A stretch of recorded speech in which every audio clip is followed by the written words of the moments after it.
Today's video is a San Francisco real estate market update for the month of March, Q1, first quarter of 2022.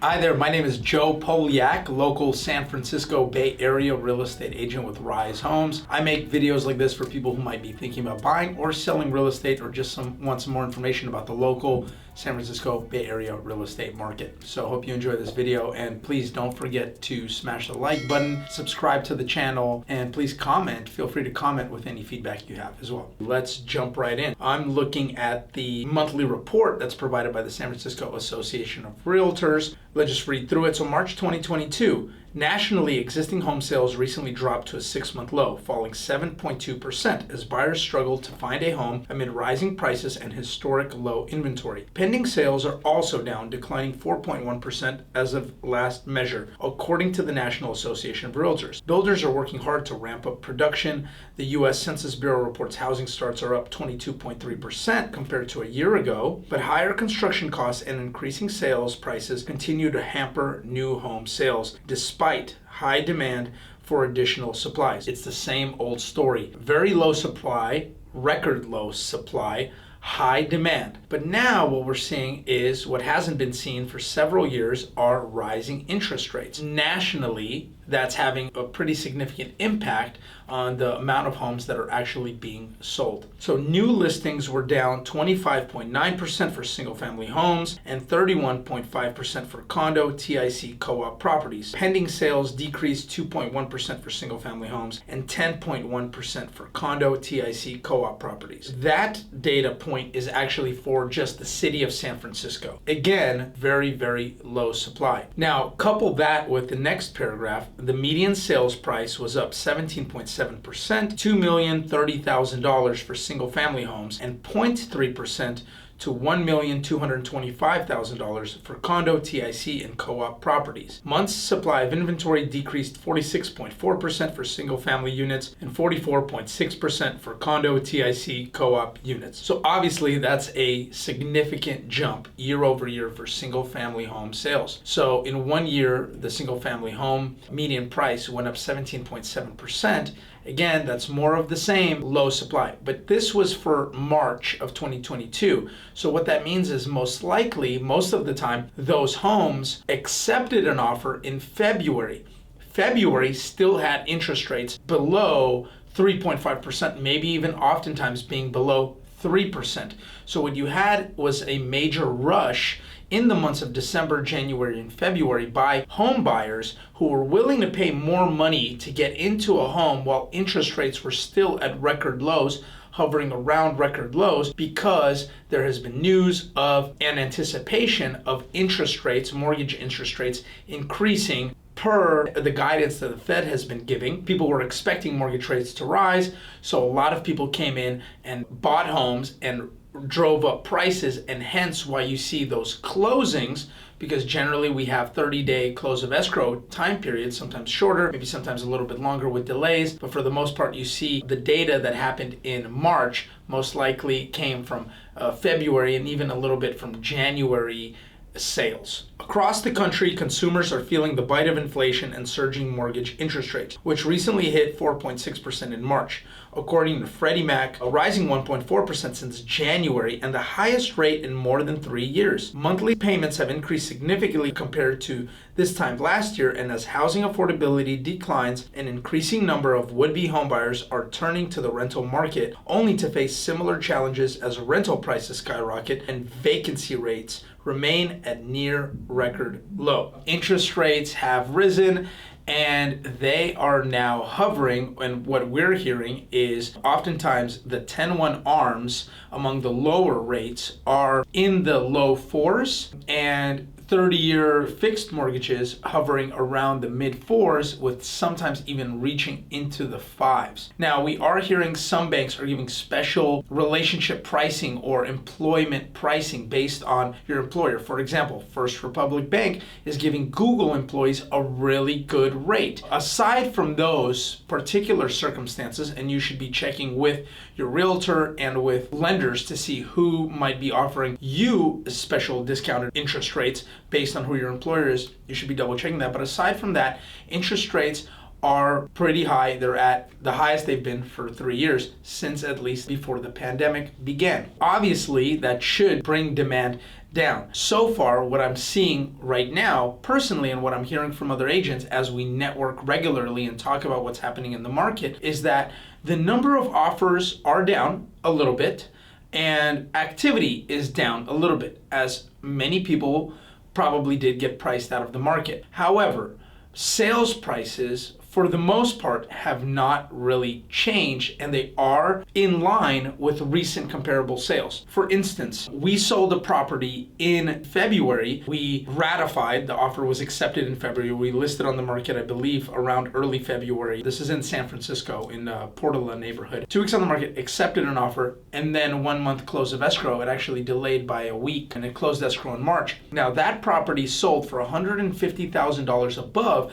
a recent comparable sale of a very, very similar property. At this point, now that interest rates are higher and that same person's payment would be $300 to $500 more per month, what we would expect to see is maybe prices dropping to be in line with payment, because when people are buying, oftentimes they're focusing on what their payment per month is, not necessarily the price, and interest rates obviously strongly affect that. However, we have not seen prices really drop yet. Now, it's still early. Interest rates have only been rising for the last month, maybe a month and a half or so, and we'll see more. If interest rates continue to rise or even stay at these levels, we will continue to see, I believe, prices starting to level off or maybe even decrease in some markets, starting first with condominiums, TIC, and co-ops, and then affecting single family homes. Let's just jump in a little bit into a little bit more detail in the San Francisco housing market. One stat that we didn't see is the average sales price for single family homes. So March 2021, that was a little bit over 2.2 million. It's almost 2.5 million in March 2022. So a 15% increase year over year. Days on market, that's the average days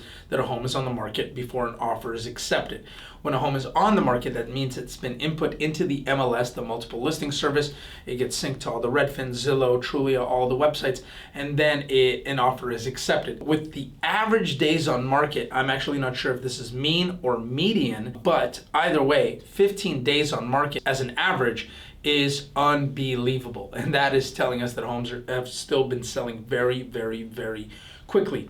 Active listings down 40%. The number of homes for sale right now is 379. If you see this little chart here, this is among the lowest number of homes actively for sale. And I would venture to guess this is the lowest number of homes actively for sale in the month of March of any year in the history of San Francisco real estate. That would be my best guess. So 379 homes listed for sale. So obviously we have a very serious supply shortage. Percentage of homes sold over the list price, 86.5% of homes sold over the list price. The percentage that homes sold for over the list price was 22% on average. So people often ask me, well, hey, if my home is worth 1.5 million, shouldn't I list it for 1.5 million, or shouldn't we start high and sell low? Well, not when everybody in the market expects that homes should be selling for 22% over asking. Homes are worth what they're worth. There's a market price for homes.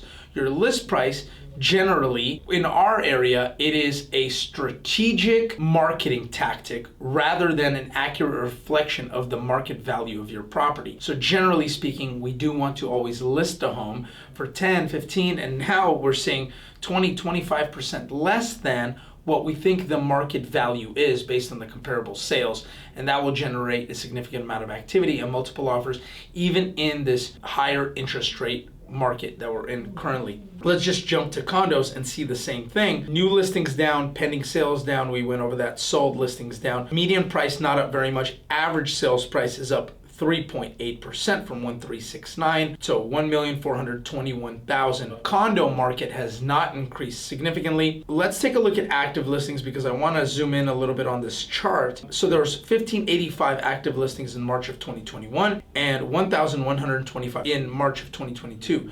So a 29% drop. Now, if you see here, you saw from when the pandemic, which was March 2020, you see a skyrocketing of active listings in the condo TIC co-op market. And that dropped down, but slowly it's been going down. And we see towards the beginning of this year, the market heated up for condos and a lot of them sold. A lot of that lagging inventory sold. However, if you look at the chart right now, this is still above what it was in March 2019, and it looks like almost double what it was in March of 2019. Even though we are technically in a seller's market at this point, we have dipped into being in the seller's market in condos, it is still not where it was in 2019. And my prediction is worth about as much as the dirt on the street, because I can't predict anything, because what I do is I sell homes. I'm in the field every day, and I have my opinions, but even the most intelligent PhD people who create computers who can predict this stuff have proven time and time again that for the most part, predictions are worthless. But here are my thoughts anyways, in case you want to hear them. So technically we got into a seller's market. My feeling is that with interest rates rising, with COVID and the pandemic, mask mandates, and it looks like vaccine mandates, and all these things basically being over, and now a lot more companies requiring and continuing to require people to come into the office, I think we're going to start seeing a lot more people needing to live closer to work and wanting to live closer to the nightlife of San Francisco and the baseball games and the basketball games and just the lifestyle in San Francisco and the local gyms and the culture and diversity and the parks and the events and the concerts and all the fun stuff that goes on in a big city, and especially a really nice, wonderful, beautiful city like San Francisco that just has so much going on. And with interest rates rising and affordability of single family homes just being so unavailable, I feel that people will still want to buy. And now a lot of those people who left the Bay Area, left San Francisco and said, you know what, I'm gonna go buy a house in Idaho or rent in Florida. A lot of them are coming back and are going to want to buy a place of their own, a loft condo in Soma, a nice luxury condo in Mission Bay, maybe a townhome, a newer townhome in the Sunset District that exists. There's several small communities there. So my opinion is that the condominium market will continue to move up. That's what I got for you today. If you had any more questions or you want to discuss the real estate market, feel free to reach out. I'm always available. You can message me on social media. I check all those. You can email me. The best thing is always give me a call, because as you can tell, I'm a talker. I like to talk, I like to listen, and I like to shoot the S. My phone number is 415-595-2647. My email is joe@homesbyrise.com. All of that is in the description wherever you're watching this video. Thanks so much. Hope you enjoy this. Hope this was valuable.